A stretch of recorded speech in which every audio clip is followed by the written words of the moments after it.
Hey Guitar Ninjas, in this video I'm going to explain the difference between stringing a full size and a 3/4 size guitar. So it may seem obvious, but there is a massive difference between stringing the two on which string gauges you want to use. I mean, what string should we use? The most important thing when stringing a 3/4 size guitar is to make sure you've got the right string gauge. Now, I'm a bit of a metalhead and I love to bend my guitars, so I'm going to use size 9s on almost all of my electrics. All of these are a size 9. So how do you know which ones to choose? Well, it doesn't matter because we're not going to use a size 9 for a 3/4 size guitar. What we're going to use for a 3/4 size guitar is size 10s or 11s. We want to go for a heavier gauge because the shorter guitars means the strings end up extra floppy if we use strings that are too thin. Now, I've occasionally used an 8 on my full-size guitars. Using those on a 3/4 size guitar would be horrendous. It would be like trying to play with floppy elastic bands or something. Now, as for which set of a size 10, I mean, these are all Ernie Ball, but other brands are perfectly fine. That is down to your personal preference. That's the thing that you can choose yourself. I would tend to go normally for a standard regular slinky Ernie Ball or some 10 Diodarios, just because they're at a nice price bracket, but you can get nice coated and fancy metal strings as well. But let's not worry about those.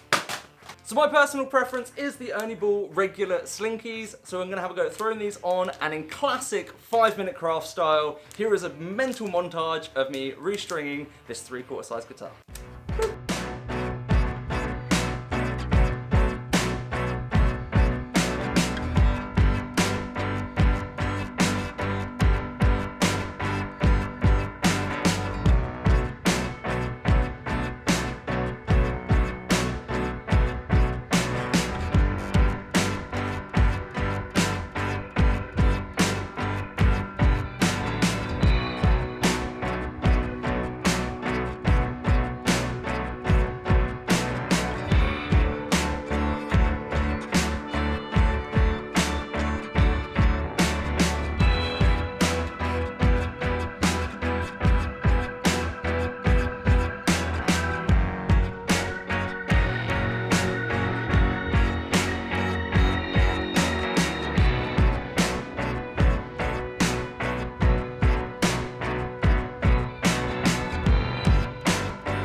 So the 3/4 size guitar now has its size 10 strings on. First thing that's really important is to check that the strings are set nicely, and that's where getting used to the bends, seeing if they've got a nice amount of resistance or not.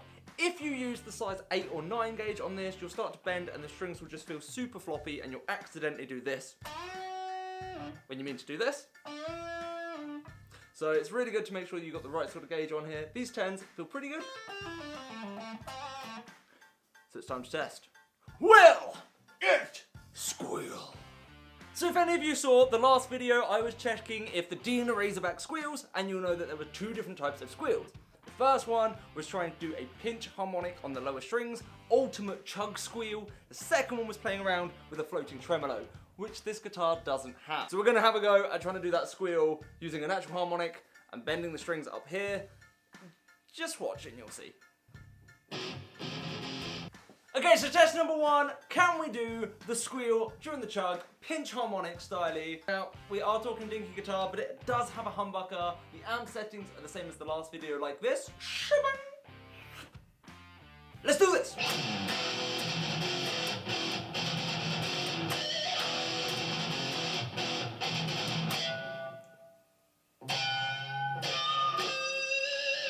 Yeah, it squeals. I'm just bad.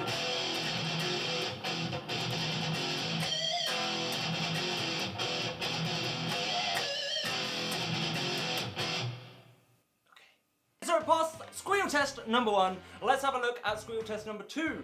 Now, again, we don't have a so instead I'm going to have a go at and see if this works. So this is not going to sound as epic metal because I'm having to fiddle, but let's try. Kind of. You can see the pain in my face.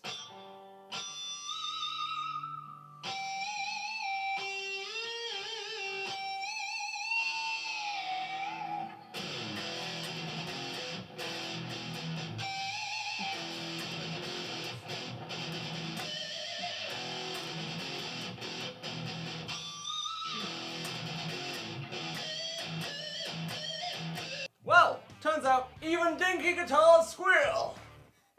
Okay, so the guitar definitely squealed. As you can see, the important part was that those 10s fit really well on the guitar. The bends in those squeals felt easy to control, and that was the main point. Now, if you want to learn how to play the guitar and make those silly squeals, also if you want to learn more about the restringing process in actual detail, all of that information can be found on the Guitar Ninja Academy as a member. Links below, all of that madness. Thank you so much for watching. As usual, give us the thumbs up. Comment below what gauge strings you would like, what you would play on this guitar if you had it, because dinky guitars are just fun to play with. And I will catch you in the next video.